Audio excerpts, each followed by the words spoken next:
Quelqu'un m'a envoyé une vidéo que Sékou Tounkara du Mali a fait, mais c'est triste. C'est lamentable pour quelqu'un qui hier seulement accompagnait cette révolution. Parce que les dirigeants de ces trois pays, aucun d'entre eux n'a changé. Goïta n'a pas changé. Et autres. Mais on vient avec des arguments de caniveau pour essayer de diviser les gens, pour essayer d'opposer les gens, pour essayer de subdiviser les gens, pour essayer de créer le doute. Mais vous ne cherchez pas quelque chose et à la fin tu conclus pour dire que non, c'est le cas du Mali seulement qui est comme ça, le Burkina vaut mieux. Mais à la fin c'est de la perfidie comme je l'ai dit. Ils ne cherchent pas à faire tomber le pouvoir malien, non, ils cherchent à faire chuter l'AES. Parce que les Français sont venus à une conclusion simple.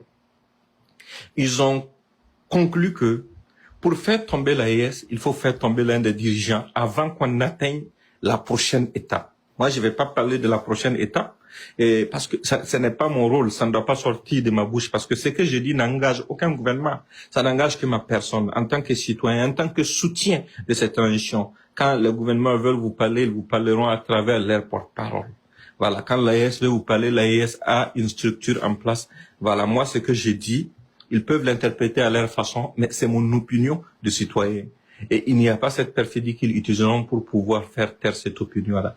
Mais quand ces gens se comportent comme ça, là, c'est la même chose que certains font au Niger. Ils disent, bon, nous, on veut bien soutenir Kiani, mais pourquoi il n'a pas enfermé Issoufou? Vous voyez, on est en train de chercher à concilier les positions. On est en train d'essayer de concilier les citoyens. Cette révolution, elle est aussi pour Issoufou. Elle est aussi pour tous les Nigériens. Elle est aussi pour tous ceux qui aiment le Niger. S'il n'y a pas de raison pour aller enfermer quelqu'un, tu vas dire que parce que tu détestes la personne d'aller prendre la personne enfermée. En fait, c'est de la perfidie. C'est de la perfidie parce que ces gens ne peuvent pas venir frontalement pour dire qu'ils sont contre la dynamique. C'est pour cette raison qu'ils passent par d'autres cimes, d'autres raccourcis pour essayer d'exprimer ça sans l'exprimer directement, dans l'espoir de pouvoir embrigader quelques personnes qui ne comprennent pas les véritables enjeux. Aujourd'hui, ce que nous devons apprendre aux uns aux autres, c'est quoi? D'abord, ce terrorisme que nous combattons, c'est quelque chose qui a été hérité de ceux qui ont failli à leurs obligations, de ceux qui ont laissé ça partir d'un seul village pour contaminer l'ensemble de nos pays. C'est leur responsabilité. Aujourd'hui, la solution, nous l'avons trouvée parce que c'est l'union entre ces trois patries-là qui pourra nous aider, qui pourra nous sauver. Et quand je vais finir avec l'histoire du Maghreb. Je vous ai parlé du rôle sombre que l'Algérie joue en soutenant les groupes terroristes qui endeuillent nos familles.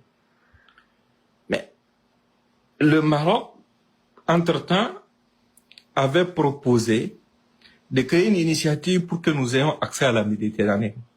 Ce n'est pas par amour pour les peuples d'Israël, non. Non. C'est parce que nous sommes considérés comme les objets qu'il faut manipuler. Nous ne pouvons pas avoir de vision. Parce que si c'est le Maroc qui va aller s'asseoir pour dire qu'ils vont prendre une initiative pour qu'on ait accès à la Méditerranée, là, qu'est-ce que nos pays côtiers qui sont au niveau du golfe de Guinée, là, qu'est-ce qu'ils font pour ne pas entreprendre ce genre d'initiative? Ils sont plus proches de nous. Nous sommes même les mêmes familles dans la plupart des cas. Mais parce que les autres ont su jouer leur jeu. Mais cette proposition, en fait, était un chantage fait à la France. Et comme la France lutte contre nous, elle a reçu ce message, elle a compris automatiquement, elle a commencé à travailler ses relations diplomatiques avec le Maroc. D'où la visite du président Macron au Maroc. D'où le fait que Macron ait dit qu'il reconnaît l'autorité du roi du Maroc sur le Sahara occidental. C'est pour court-circuiter l'initiative. Et le jeu a été bien joué. Pour eux, en tout cas, les Marocains, mais pas pour nous. Et pendant ce temps, les Algériens font semblant d'aimer certains pays du Sahel plus que d'autres. Tout ça, c'est la technique du diviser pour régner. Et tout ça, là même, ça m'a fait rire, parce que j'attendais des analystes, des soi-disant intellectuels de l'Afrique noire, pour qu'ils rebondissent sur cette question de la France qui dit qu'elle reconnaît l'autonomie du Maroc sur le Sahara occidental.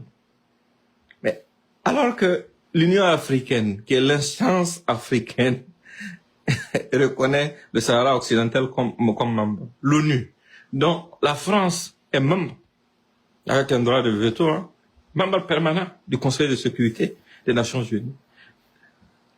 L'ONU a déterminé que c'est un problème à régler ultérieurement. Je ne suis pas en train de prendre parti dedans. Non, je m'appuie sur l'exemple pour vous expliquer la perfidie. Pour vous expliquer comment est-ce que les gens peuvent utiliser même nos peines par moment pour nous faire croire qu'ils nous aiment. Et nous, pendant ce temps, on est en train de somnoler, on est en train de se distraire, on est là, on laisse des petits farfelus à qui on a offert des miettes pour qu'ils viennent nous distraire, pour qu'ils viennent nous diviser, pour qu'ils viennent nous subdiviser. Parce que pour eux, nous ne sommes pas suffisamment mûrs pour savoir ce qui est bon pour nous. Mais c'est malheureux. Il faut qu'on se